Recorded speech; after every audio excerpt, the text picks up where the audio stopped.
Bayangkan, tubuhmu diikat di bawah terik matahari. Kulitmu melepuh, punggungmu diseret di atas pasir yang membakar. Lalu di dadamu, batu besar dijatuhkan, menindih, menyesakkan. Tapi dari bibirmu, hanya satu kata yang terus kau ucapkan. Ahad, Ahad.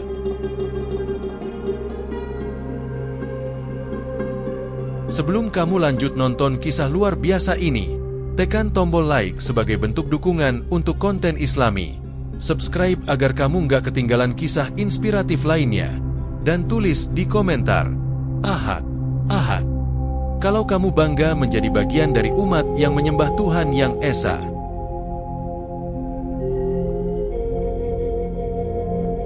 Bilal bin Rabah berasal dari Habsyah, tanah yang kini kita kenal sebagai Ethiopia. Ia dilahirkan dalam status budak. Ibunya juga seorang budak, bernama Hamamah. Dalam masyarakat Mekah kala itu, budak tak lebih dari barang. Mereka bisa dipukul, dijual, bahkan dibunuh tanpa dosa.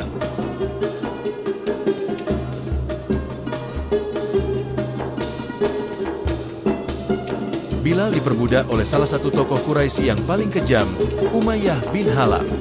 Ia dijadikan pelayan, tidak punya hak, tak punya kebebasan. Tapi di balik tubuhnya yang terikat, ada jiwa yang merdeka.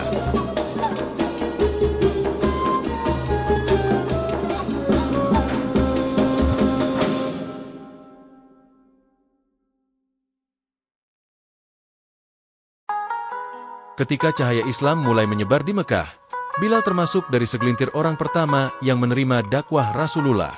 Tidak karena ia diajak dengan bujuk rayu, tidak karena ia dijanjikan kekayaan, tapi karena hatinya yang bersih menerima kebenaran tauhid, bahwa tiada Tuhan selain Allah.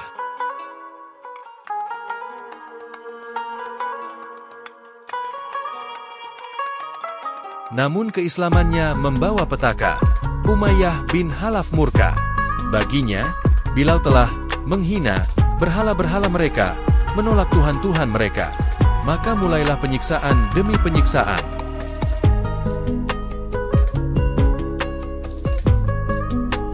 Bilal diseret ke tengah gurun. Pakaiannya dilucuti, tubuhnya ditindih batu panas. Di bawah terik matahari Mekah yang membakar, Umayyah dan kroni-kroninya memaksanya mencabut iman. Katakan, Lata dan Uzza adalah Tuhanmu. Tapi Bilal tak gentar. Yang keluar dari mulutnya hanya satu kata, Ahad, Ahad.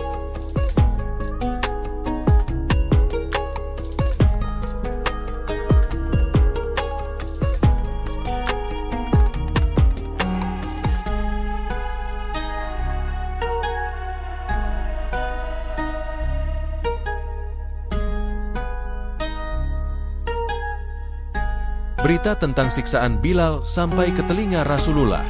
Maka beliau memerintahkan Abu Bakar As-Siddiq untuk membeli dan membebaskannya.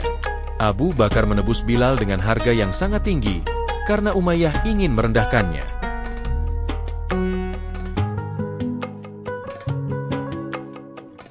Tapi harga itu tidak sebanding dengan kemuliaan yang Allah berikan kepada Bilal. Dari budak yang hina, ia kini menjadi sahabat dekat Rasulullah. Ia menjadi orang merdeka, bukan hanya secara status, tapi secara ruh dan iman.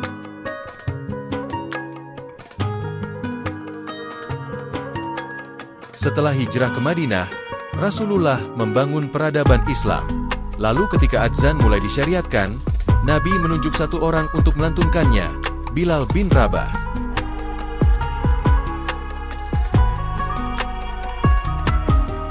Suara Bilal menggema di langit Madinah.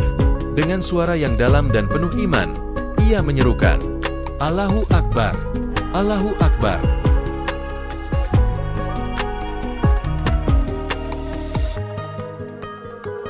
Orang yang dulu dihina karena warna kulit dan statusnya, kini suaranya membangunkan umat dari tidur. Ia menjadi lambang kemuliaan Islam yang tidak mengenal kasta.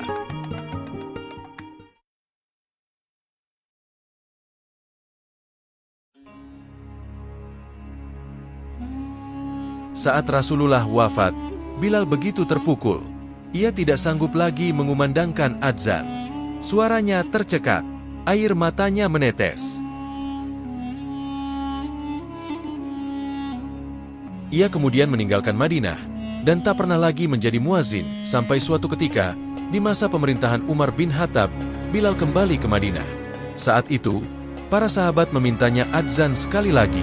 Ketika suara Allahu Akbar kembali terdengar, seluruh Madinah menangis karena suara itu membangkitkan kenangan akan Rasulullah.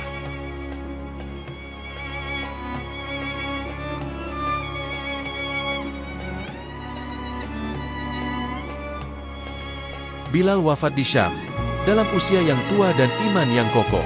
Ketika ajal mendekat, istrinya menangis, "Wahai suamiku, hari yang menyedihkan." Tapi Bilal menjawab, "Jangan bersedih. Esok aku akan bertemu Muhammad dan sahabat-sahabatnya."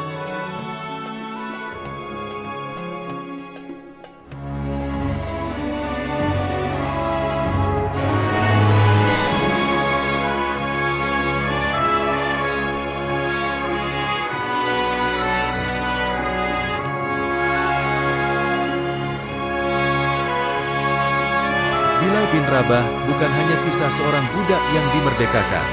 Ia adalah simbol kekuatan iman, keteguhan hati, dan bukti bahwa Islam mengangkat manusia dari kegelapan menuju cahaya.